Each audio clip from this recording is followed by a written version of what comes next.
Today, you have the S&P 500 and markets as a whole, their total valuation of equities as a percentage of the phony economy, it's almost 200%, Elijah. Back in 2007, it was just above 100%. And if you look at the home price to income ratio, it's at a record high, even higher than it was in 2006, the previous high. This is Kaiser Johnson, and these are the Miles Franklin Weekly Specials for August 19th through August 26th, 2024, while supplies last. First, we feature the famous 1-ounce gold Krugerrand at just $60 over spot. Next, we have the favorite bullion coin of Europe, backdated Silver Philharmonics at just $3.10 over spot. And finally, we have 1-ounce platinum Canadian maples at only $80 over spot, one of the lowest premiums on platinum we've seen in a long time. To order our specials or any of the many other options we have available, call us at 1-888-81-LIBERTY. That's 1-888-815-4237. We're available after hours and on weekends, and we look forward to speaking with you.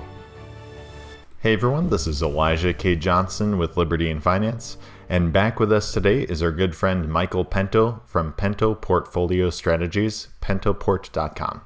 Michael, thank you so much for joining us today. Always a pleasure, Elijah. Well, it's great to have you today. I did want to discuss maybe the state of the overall economy. You recently had an article in which you really detailed why the economy is not doing as well as the official numbers project. I guess we can start with inflation. Now, you have noted that inflation has really hit the middle class and poor more than the rich and the elite. It seems like that has really been devastating for them. And the interesting thing, I also read an article on Newsweek, and the headline was, "Most Americans think inflation is higher than it really is." And I just thought, that's funny because it seems like actually the government thinks inflation is lower than it really is, right? So it's a different way of thinking about it. But it seems like the government numbers it's just been this lie, right? So can you tell us a bit about where inflation is right now and who is it really hurting? Well, first you have to define what inflation really is. I mean, I'm just shocked when I hear people talk about inflation. Kamala Harris, Vice President Harris, and lead candidate for the office, thinks that inflation comes from price gouging. That's the real problem that we have, is corporations are gouging prices. Well, I mean, I went back and I looked at the profit margins of most corporations, and they haven't budged. So, I mean, when you think of price gouging, you're thinking, well, your costs are flat, and then you're just raising prices like mad on the consumer. And that's not what happened. What happened is that the Federal Reserve from 1913 to 2008 printed $800 billion from the horrible creation of the Federal Reserve all the way through this 95 years. It took them 95 years to print $800 billion of what is known as high-powered money, base money supply, or the Fed's balance sheet. Pretty much all the same thing. And then in 2 years, Chair Powell printed $5 trillion. So when it took 95 years to print 800 billion, it took Powell 2 years. And actually, since 2008, the Fed's balance sheet went from, as I said, $800 billion to $9 trillion. So $9 trillion, $8.2 trillion of money printing since the global financial crisis. That is where your inflation came from. Now, inflation has eviscerated and wiped out the middle class of this nation already. Or I think they wiped out the bottom 4 quintiles. So inflation, as the politicians would like you to believe, is, okay, the rate of change has come down. True, but is that what they really mean? When people, the average Joe, says, inflation has come down, he means the level of prices is falling. That's what he wants. That's what they need. They need home prices to fall 40% to be affordable. 40%, not 40, to put them back in historical means. 40%. Food prices are up 50% in the past few years. They have to fall. But what's happening is that we're not getting deflation. We're getting disinflation, and on a rate of change basis, better. So 9% increases are worse than 3% increase in prices, but prices are still going up from an unaffordable level. That's why when you ask the average person, what's inflation doing? It's wiped me out, and prices are still heading higher. That's the problem. And as we heard today from Chair Powell with his press conference and statement at the Jackson Hole Symposium, he's like, hey, what a great job we've done. We can now start cutting rates. So you've wiped out the middle class. Prices aren't falling, they're rising. They're rising at a slower rate, a rate that's way above their 2% target still. And that's mission accomplished. And we're going to start this whole monetary circus all over again. That's what you just heard now is the truth about how inflation became so high and why I don't think long term, I think we've just begun to scratch the surface on how high inflation is going to go in this country.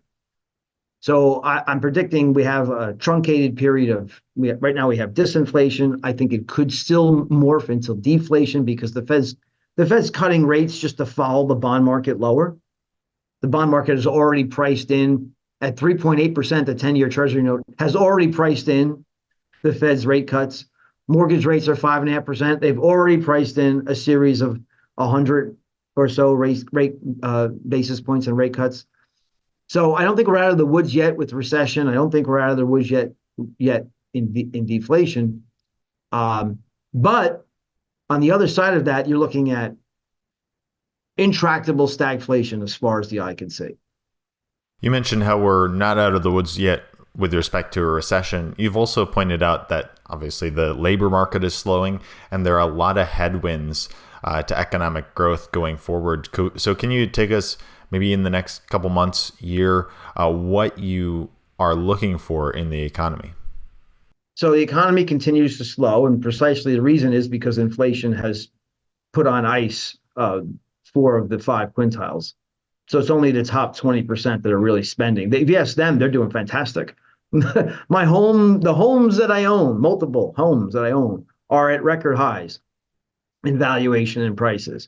My stock portfolio is doing pretty darn well, thank you very much. That's where all the wealth is concentrated, in that top quintile, that top 20%. But if you ask the guy who's renting, if you ask the guy who's got a manufacturing job, it's a disaster for them. So there's a lot of pressure on the economy, the consumption part of the economy, because these people are heavily in debt. Yet, yes, if you look at the consumer in aggregate, they have about 70% debt to incomes, which historically is very high. It's not that they don't have any debt, but if you look at the lower quintiles, credit card debt, auto loan debt, student loan debt, not only are they saturated in that debt, but those default rates and delinquencies are spiking. And I just don't see how you could just start cutting rates and everything's fine. Because if you look at what happened in the Great Recession, the Fed started cutting rates in the middle of 2007. That was their first rate cut. And they got aggressive in 2008. They went from 5.25%, Elijah, all the way down to 0 by the end of 2008. But that didn't stop the stock market from going into full meltdown mode and home prices from crashing. And we have bigger bubbles in those two assets today than we did back then. Back then, home prices were the salient problem. Well, the stock market wasn't really the issue, but the S&P still lost 50% of its value. Today, you have the S&P 500 and markets as a whole, their total valuation of equities as a percentage of the phony economy, it's almost 200%, Elijah. Back in 2007, it was just above 100%. And if you look at the home price to income ratio, it's at a record high, even higher than it was in 2006, the previous high, much higher. And of course, when you add in insurance and taxes and maintenance costs, the home prices are just unaffordable. So that's where you're seeing a lot of pressure, downward pressure on the economy, downward pressure on prices, because the natural gravitational forces are for prices to fall. That's the natural state of things. state of affairs. It takes a lot of monetary fuel pushing into the market to keep these prices afloat. But if the bank lending isn't there and the consumer doesn't want to borrow and corporations are saturated in debt, and they are, then I don't think you're going to have much of a mollifying effect from a handful of rate cuts that are going to happen between now and, say, the middle of 25. So moving forward, then, obviously, as we've talked about before, there's this trifecta of bubbles where you're talking about the housing market, the stock market, and also the bond market, where the valuations are just insane, and it's all at the same time. So we've had individual bubbles here and there, but these are bigger than any of the ones in the past, and there's three of them at one time. So what is going to be the effect? Because you also mentioned in your latest article that, yes, the top quintile of Americans on an economic perspective, the top quintile is doing very well. But even those people are going to have to be or should be scared of what is actually going to be coming in for those three bubbles. Yeah, I mean, so in the year 2000, we had a stock market bubble concentrated in the NASDAQ. We didn't have a bubble in the S&P 500. A bubble really concentrated in NASDAQ stocks. And that burst, and that caused a recession, and the NASDAQ dropped 80%, but it was just a NASDAQ bubble, wasn't it? It wasn't even a stock, wasn't a credit bubble, wasn't a stock market bubble, and wasn't a housing bubble for sure. And then in 2006, we had a housing market bubble. We didn't have a stock bubble, and we didn't have a credit bubble, really. It was a stock market. It was a housing market bubble. But today we have a credit bubble, we have an equity bubble, and we have a real estate bubble, all existing concurrently and at record proportions. This cannot end well. Now, the only thing I think that could save us, and I'm not even sure it could save us right now, because let me just tell you what I think could save us. I think if the Fed went below the rate of inflation, so if the Fed were to slash interest rates right now below 3%. So right now we're at 5.25 to 5.33. So you're talking about 200 plus basis points in rate cuts immediately. That might work, but here's the problem.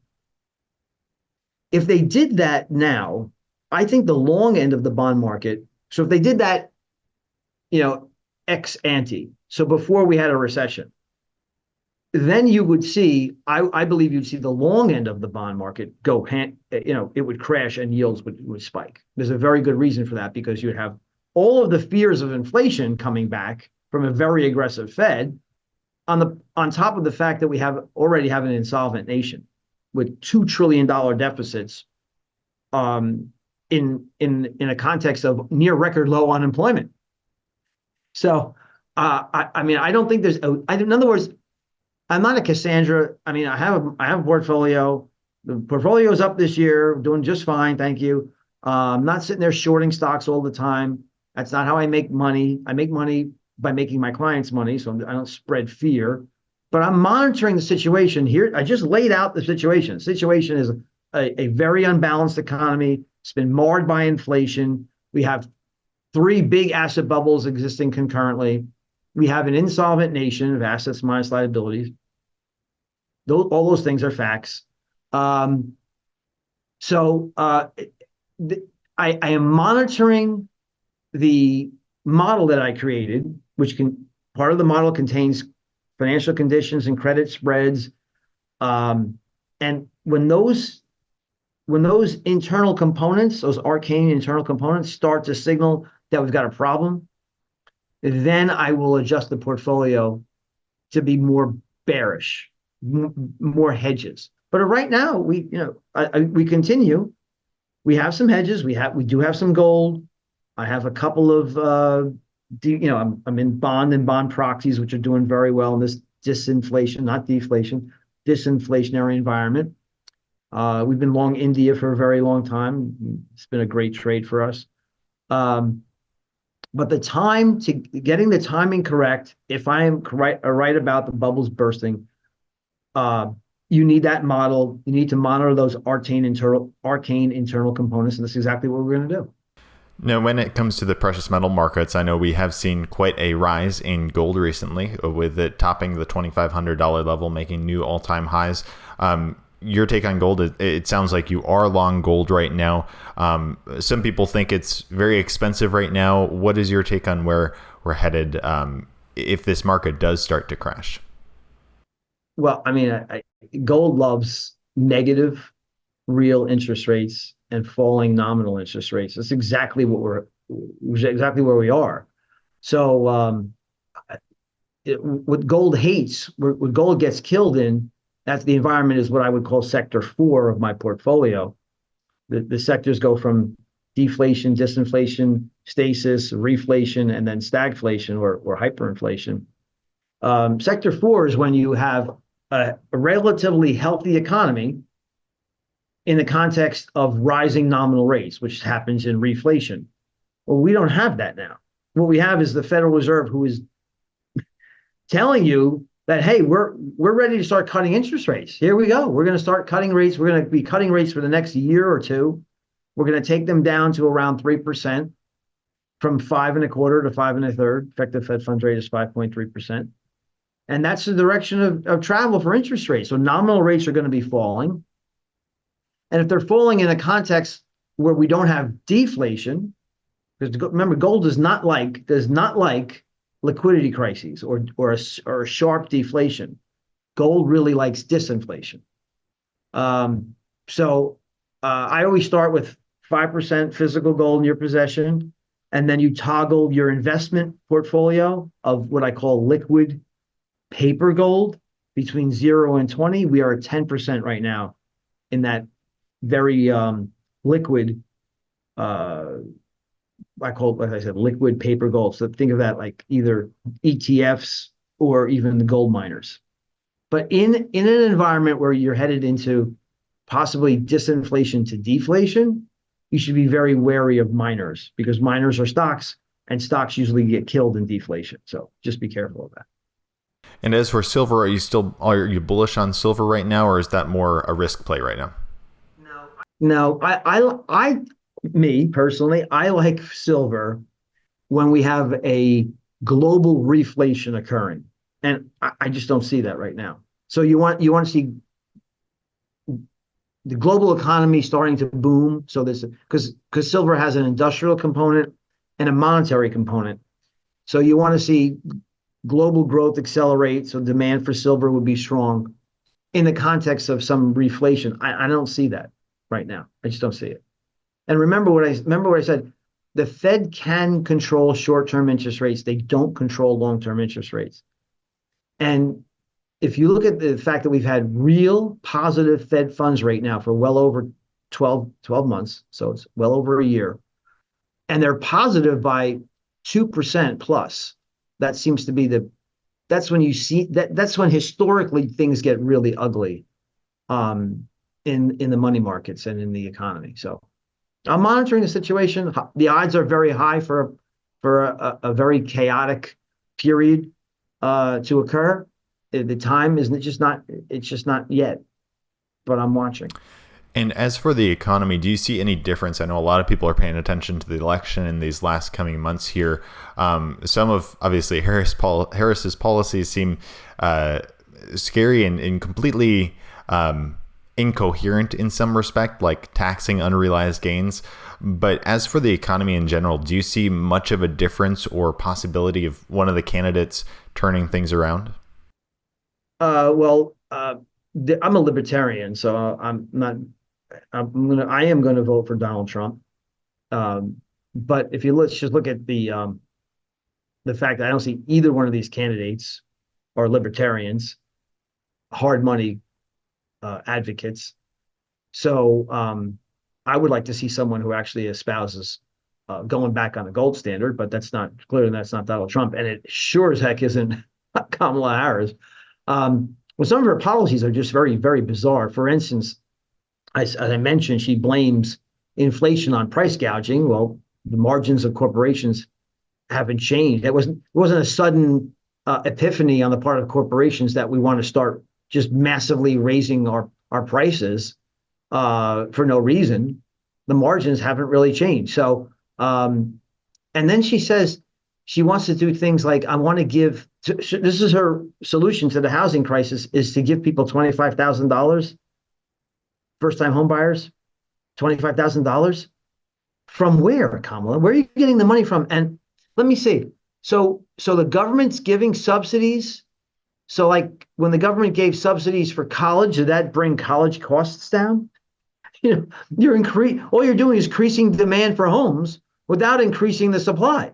Now I know she has some cockamamie, we're going to limit red tape. You can't do that quickly. You're never going to have a match. You're going to have a massive mismatch between when you start sending out checks to $25,000 checks to first-time homebuyers. And listen, my son doesn't have a home yet. He's 21 years old. Man, hey, you want to have a home? You apply for the home. Get yourself a house, Michael. My son.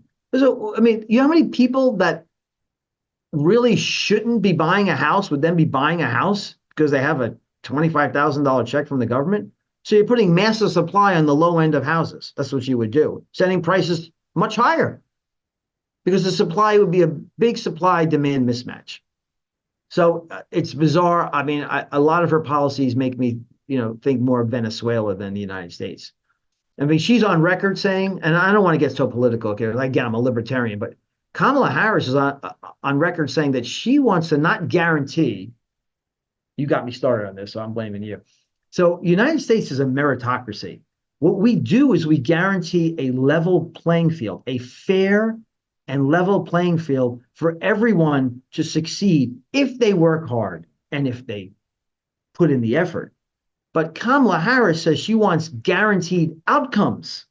She wants to guarantee equal outcomes. That is egalitarianism, egalitarian socialism.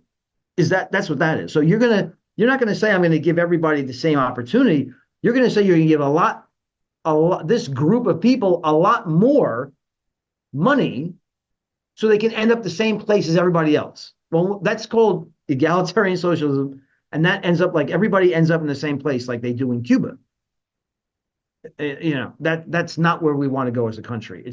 It's completely antithetical to what the founding fathers wanted. We have a country here, or we had one, that was based on freedom. You have the freedom not to be hampered and fettered by government. Get government out of the way. And that's what markets are about: freedom, individuals voting with their pocketbooks as to what they want to produce and what they want to consume. But we don't have that. We don't have freedoms. And I point right back to the Federal Reserve. My friend John Rubino did a very good study.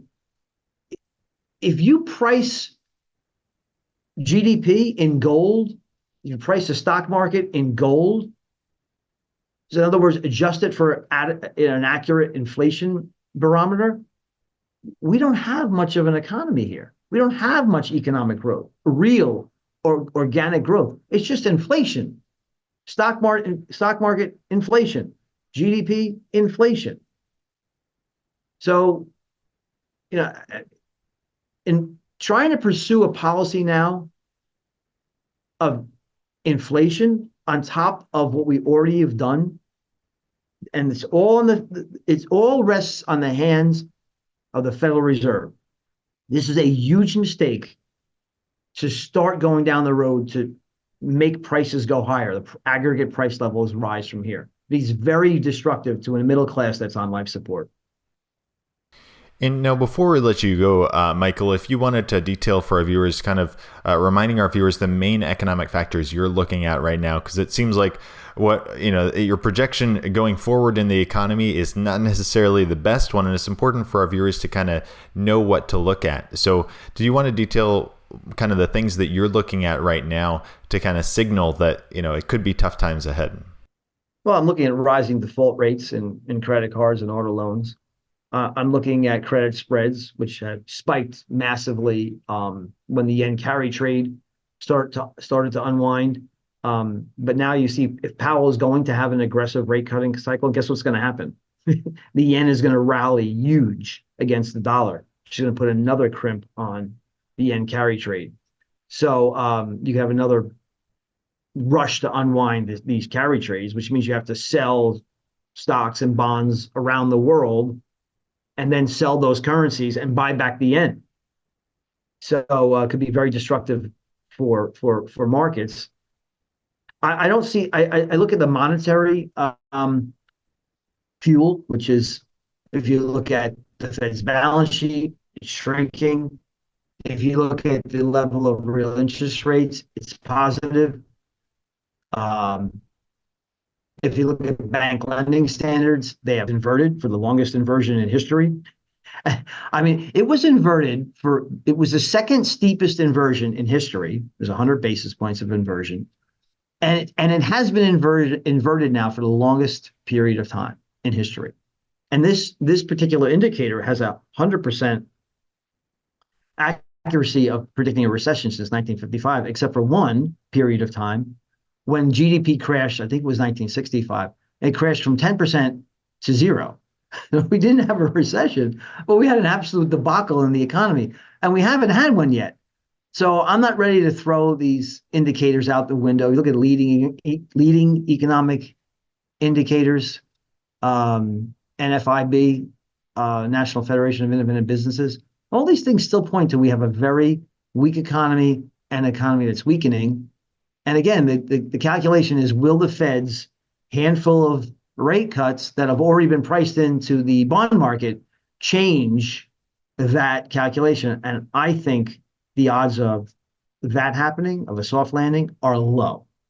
And if people would like to keep tracking this with you, they can go to pentoport.com. And it's really what I really like about what you're doing is you're playing the cards that you're dealt and that we're dealt, right? So people can still thrive in whatever economic times there are. So did you want to share a bit about what you're doing over there? Yeah, I mean, thank you for pointing that out. So it's, people that listen to me say, oh, this guy's been calling for a crash for years and years. Well, we've had many crashes over the years. But I'm not. Sometimes I'm net long in the portfolio, and sometimes I'm short in the portfolio. Last time I was net short in the portfolio was 2022. Was the right move. But since the second quarter of 2023, I have not been net short in the portfolio. I've been long and doing quite well. I was warning people, and before they threw me off CNBC, I was warning people in 2007 to get out of the stock market, and because we're going to have a crash in home prices. That was a good move. So there are times to be long, there are times to be short. You have to, but you can't be dogmatic and say, listen, I believe this is going to someday happen, and therefore I'm going to do this.